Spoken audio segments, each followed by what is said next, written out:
Malkajgiri parliament నియోజకవర్గ పరిధిలో BJP అభ్యర్థి ఈటెల రాజేంద్ర సుడిగాలి పర్యటన చేసి ప్రచారం నిర్వహించారు. పలు అసెంబ్లీ సెగ్మెంట్లలో రోడ్ షోలలో నిర్వహించడంతో పాటు అనేక ఆత్మీయ సమ్మేళనాల్లో పాల్గొన్నారు.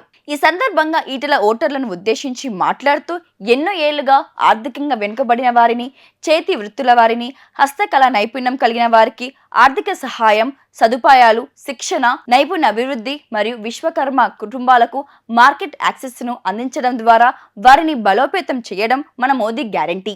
దివ్యాంగులకు అద్భుతమైన సృజనాత్మక మేధస్సు, జ్ఞాపక శక్తి ఉంటుంది. వారు అన్ని విషయాలను అర్థం చేసుకుంటారు. ఎన్నికల కంటే ముందు రేవంత్ రెడ్డి అనేక హామీలు ఇచ్చారు. ముఖ్యమంత్రి అవగానే దివ్యాంగులకు 6,000 రూపాయలు పెన్షన్ ఇస్తానని హామీ ఇచ్చారు. ఏ ఒక్కరికైనా వచ్చిందా? కొత్తగా వచ్చిన వారికి ఒక్కరికి కూడా అందడం లేదు. 6 గ్యారంటీలు, 66 రకాల హామీలు, 420 పన్నులు చేస్తా అన్నారు. ఇప్పుడు రాహుల్ గాంధీ ప్రధాని అవుతారు, అక్కడి నుంచి లంకె బిందెలు తీసుకొస్తా అంటున్నారు. ఎలా నమ్మేది అంటూ ఎద్దేవా చేశారు. ఈ రాష్ట్రంలో నాకు పరిచయం లేని సంఘం లేదు.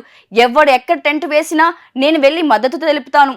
వికలాంగులు, మరుగుజ్జులు, విఆర్ఓలు, విఆర్లు, మహిళా సంఘాలు, ఆశా వర్కర్లు, ఆర్టీసీ కార్మికులు, మున్సిపల్ కార్మికులు, గ్రామ పంచాయతీ సిబ్బంది బాధ ఉన్నదని చెబితే నేను ఉన్నానని ధైర్యం చెప్పి సంఘీభావం చెప్పిన బిడ్డను నేను అనే విషయం మీకు తెలిసిందే కదా. నేను సోషల్ వెల్ఫేర్ హాస్టల్లో పెరిగిన బిడ్డను. మీ బాధలని తెలిసిన వాడిని. పోరగాలమే అయినా చిచ్చర పిడుగుల వలె కొట్లాడినం. అప్పటి నుంచి ఇదేనా పోరాటం. అధికారంలో ఉన్నా కూడా కొనసాగింది. మంత్రి అయ్యాక గుర్తింపు లేని కులాలకు సర్టిఫికెట్ ఇప్పించాను. 78 కుల సంఘాలకు ఆత్మగౌరవ భవనాలు కట్టించడానికి శ్రీకారం చుట్టింది నేనే. కరోనా పేషెంట్ దగ్గరికి వెళ్ళి పలకరించి ధైర్యం ఇచ్చి కాపాడిన బిడ్డను నేనే.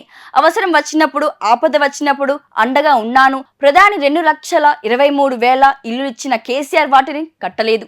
పేదలకు సొంత ఇల్లు కల నెరవేర్చలేని బాధ్యత బీజేపీ తీసుకుంటుంది. మే 13న జరిగే లోక్సభ ఎన్నికల్లో కమలం పువ్వు గుర్తుకు ఓటు వేసి నిన్ను మనసుతో ఆశీర్వదించండి. 4 దశాబ్దాలు పాలించిన కాంగ్రెస్ పార్టీ నినాదాలకి పరిమితమైంది తప్ప నిజమైన ఫలితాలు అందించడం లేదన్నారు. 2013 వరకు all India institute of medical science 3 మాత్రమే ఉంటే మోదీ గారి హయాంలో 16 వచ్చాయి.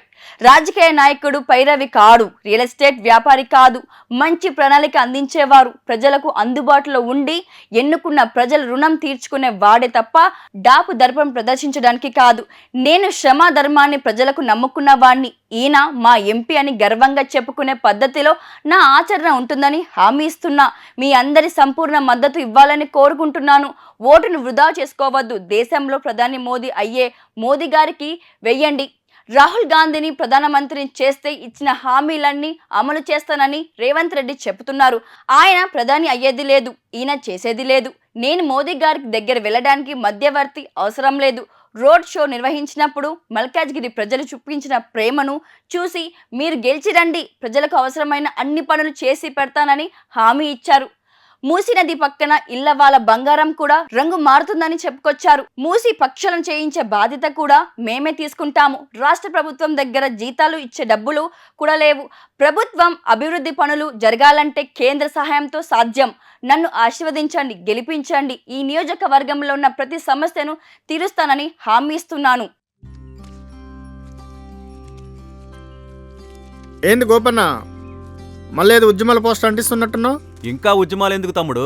కొన్ని కోట్ల మంది రైతులకు ఏడాదికి 6,000 రూపాయల సాయం, కిసాన్ క్రెడిట్ కార్డులు, ఉచిత రేషన్ పంపిణీ, ఉచిత గ్యాస్ కనెక్షన్లు, కరోనా వ్యాక్సిన్లు, పిల్లలకు టీకాలు, ఆయుష్మాన్ భారత్ పథకం ద్వారా 5 లక్షల ఆరోగ్య బీమా. ఇలాంటి పరిపాలన కోసమే కదా మనందరం ఎదురు చూసింది. మోదీ గారు మళ్ళా ప్రధానమంత్రి కావాలంటే నా ఓటు అవసరం, మీ ఓటు అవసరం, మనందరి ఓట్లు అవసరం. కమలం గుర్తుకు ఓటేద్దాం, బీజేపీని గెలిపిద్దాం. మోడీ మన అందరి నేస్తం, బీజేపీనే గెలిపించేద్దాం.